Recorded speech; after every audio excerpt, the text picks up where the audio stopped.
worthless and useless. Everybody's right about her. She was ugly. She was fat. She's a whore. I can't believe she said that. She's so stupid. You're disgusting. So I want you to pretend for a moment that you were saying those words to your best friend, your mom, your child. You couldn't do that, right? Then don't allow your head to say those things to you. Now I'm going to pretend like you ever been in a store and you've seen a gorgeous woman and you're like, wow, she's really beautiful. I want you to think about the last person you saw out in public and you just thought they were just breathtaking and stunning. And I want you to think about how it made you feel. And I remember that there was a time I felt so low about myself that if somebody beautiful walked by me, I'd put my head down.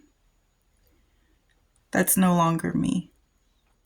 We need to change this mindset from like a competition to an embracement of all forms of beauty, all forms of curves.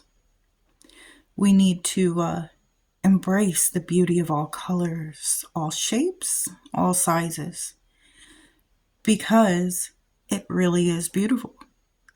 I mean, who really determines beauty? The world, just because they say one is more desirable than the other? That is an opinion, not a fact. So why do we put so much of our validity and trust into that? Here's a challenge for you. I want you to look in the mirror and catcall yourself. Point out those aspects of yourself that you love shamelessly, physically. And then I'm going to move on to our second week of Debbie and Carla's hashtag Feb Self-Love. Yes. Their links will be in the description. And yeah, I'm serious. I want you to catcall yourself because I'm going to do it. Damn, girl. Your eyes are so intense and pretty.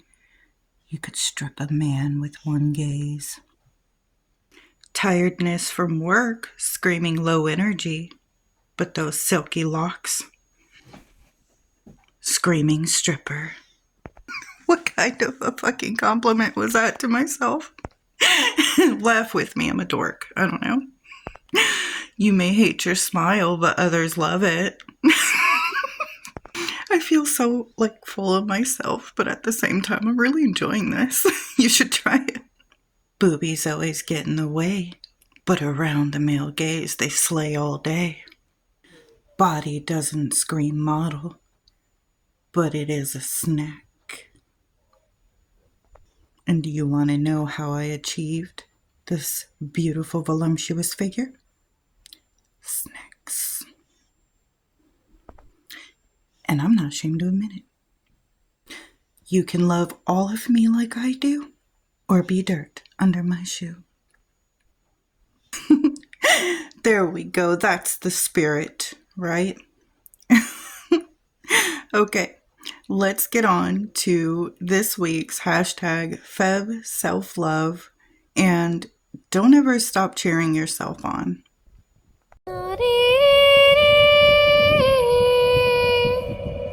Okay, week 2, putting it to practice. The first little prompt is top 3 self-care goals for this month. For me personally, I struggle with a lot of chronic depression, a lot of things like that. So when you're dealing with chronic depression, it is very difficult to be motivated. And now more than ever, I need to be motivated. It's like I have a storm of goals and ideas in my head, but it is very hard to walk that talk. So, one of my main goals is going to be trying to adapt and find ways to motivate myself, because without motivation, I cannot begin to achieve the goals that I actually want to achieve. And that is part of one of these prompts, which is more balance in my life, because I'm a very chaotic person, very chaotic bundle of darkness here. So, trying to balance all of that out in daily life would probably help a lot. And I think a lot of that also boils down to like establishing a routine and better discipline. But I'm really incorrigible when it comes to discipline, unless it's like something I really want to be stubborn about. But it's time to get stubborn about motivating myself. And the second one for me is going to be like eating healthier. I really need to become more disciplined in that. I think I'd probably feel a lot better too. And all of these goals are going to kind of wrap into or tie into beating depression. So I feel like if I fix that and like my mindset, it would help a lot. And the third goal would be probably becoming more active. When you have like some chronic issues and chronic pain and like autoimmune and all these icky things that you're trying to cope with daily, it is very hard to not only go to work but to be active. You feel like, daily activities are very overwhelming. And I think that has a lot to do with the depression. But I'm not one that likes being held back or, limitized when I want to do something. And sometimes my body will hold me back. So the answer to really all of this will be, trying to find a way to nourish and take care of myself to be the best I can be, to be able to be more active, healthier, and motivated. And that's going to be like whether that's adding vitamins to my daily ritual or, yoga in the morning, I've even considered, and a few other things. So, two, activities that make me feel relaxed and rejuvenated. One big one for me would be walks in nature. I feel like it's very grounding, very refreshing. Even if I don't feel like going, I'll force myself and I feel so much better after. Luke and I will go to the historical part of the town at night, and they got these pretty lights around trees and these older houses, and it's like you take a step back in time, and we like to walk through there, or we'll find nature trails or cemeteries even, what have you. I really enjoy those walks and that time out. I always feel better after.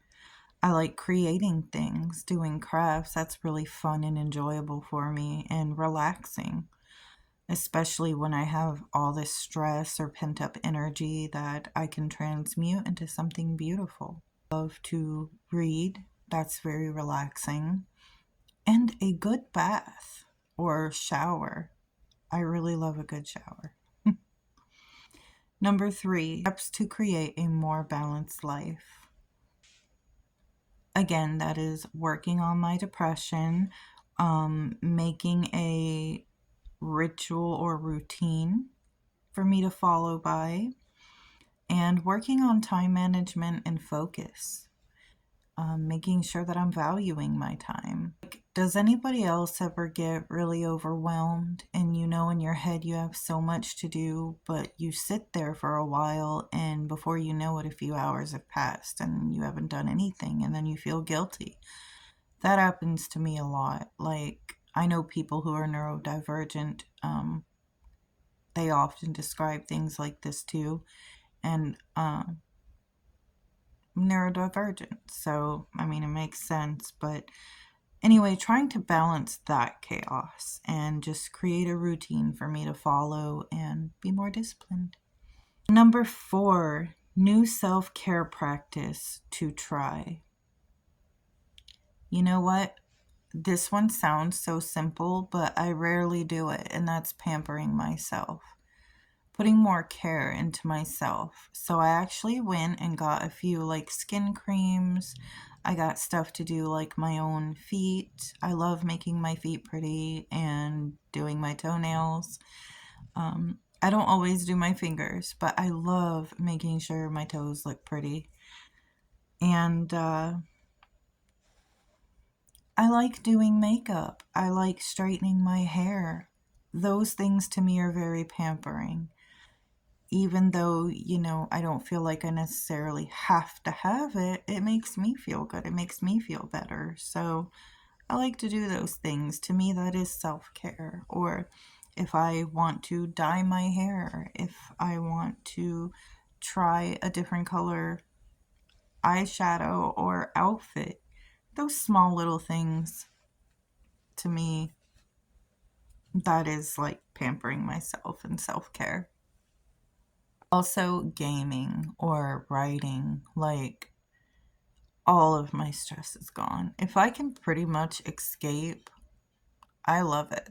So, those things are huge stress reducers and very pampering for me. I was just looking at myself in the camera, and I don't care if it sounds conceited because never in my life before have I been able to look at myself. My hair is unbrushed. I woke up not long ago. I'm not wearing makeup. And I actually see my own beauty. I actually feel like I'm pretty. And that's something really new to me. So I really think that this month's journey is helping between the 2 tags and the work I'm doing. And I couldn't be more grateful. So thank you very much, Debbie. Thank you, Carla. And thank you, Rochelle. And thank you, me. And the energies I work with. I'm just grateful. I'm grateful because when you've went your whole life with such low self-esteem and you're finally able to look at yourself and say, wow, you're pretty, that's such a good feeling. But I hope you guys see your own beauty too. All right, my loves, we're going to move on to the spread. And I went to go pick what deck to use. I was going to use a tarot, but this one was pulling to me. So this is the What I Need spread. I'm going to go ahead and do it and then share the interpretation with you guys. Okay, so for number 1, what does my body need for care and nourishment? Now, I know this might be kind of taken as physical, but I wonder, like, thoughts change our perception, our points of view, and I wonder if our thoughts can actually change us physically, or at least the way we see ourselves, or actually hinder our body. If we can make ourselves sick or heal ourselves with the mind and thoughts, if they're strong enough, maybe our appearances change as well. Because I feel like, look at somebody who's overtired, or look at somebody who's going through grief. Their appearances change throughout all of that. And then when somebody's happy, they're very glowy. So I do believe that. But this card's talking about self-acceptance and becoming whole again. So in order to nourish my body and maybe feel more motivated and not as dragged down is completeness. Bringing it all together, especially like what I talked about in my goals. If I can bring all of that together, it will kind of form a completeness and a self-acceptance. So I really think this card is perfect for that question. How can I nurture my emotional well-being for number 2? Well, this card is about like ancient bloodlines and the past, healing our bloodlines, just getting in touch and connecting to those roots. So perhaps the healing work I've done is helping balance out my emotions. I would say that my emotional well being is probably the most fragile and the most important thing for me, myself, to personally be working on. I'm a very emotional person, very watery, very depth, emotional depth type of person. So I'm always overanalyzing all emotions, looking for everything under the surface that could mean or bring about what I am feeling, and I'm dissecting it and pulling it apart. And it puts me sometimes in a spiral doing that, but other times it helps me process and heal going through those spirals. I always come out better and stronger after I do this. So for me, it's maybe about letting go of the past. I feel like that would be the key here for this card for my emotional well-being is let go, let go, let go. For number 3, what practice will clear my mind and reduce stress? I got freedom and I got the third eye chakra.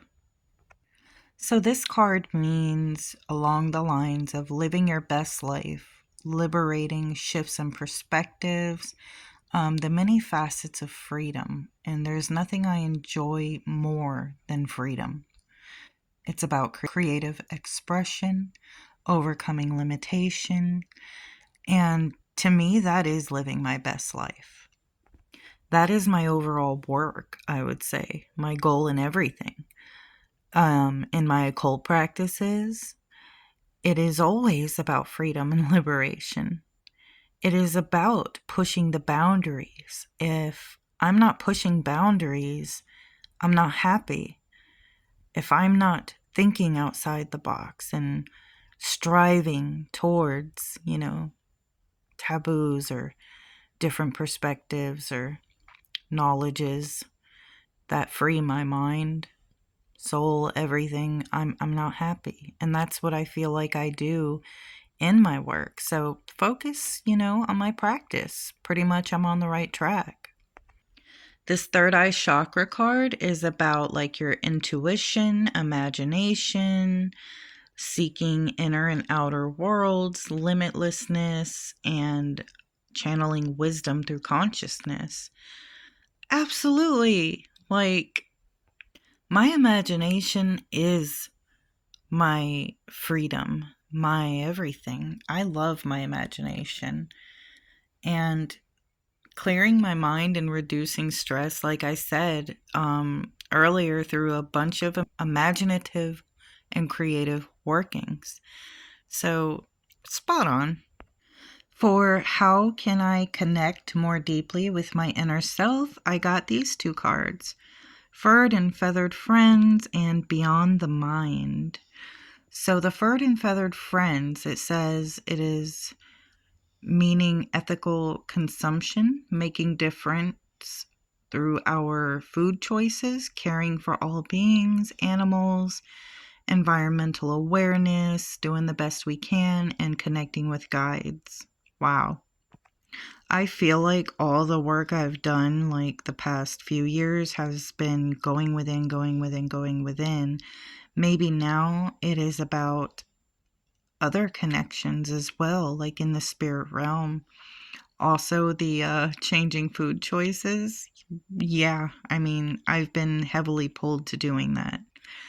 So, being aware too will help me connect. Also, with the Beyond the Mind card, which means thinking with your heart, being present, heart and mind consciousness, being in a state of bliss, quieting the mind. Oh, yes, finding happiness within and going beyond intellectual limitation. All right. So I feel like I'm being called to really push beyond those limits, right? to really kind of discipline the mind and to connect and be aware. What a beautiful freaking reading. How exciting. I feel like there is a lot of new spiritual experiences coming for me, and that is exciting. I think through loving yourself, it opens up all of these doors to better things. Thank you guys so much for joining me today.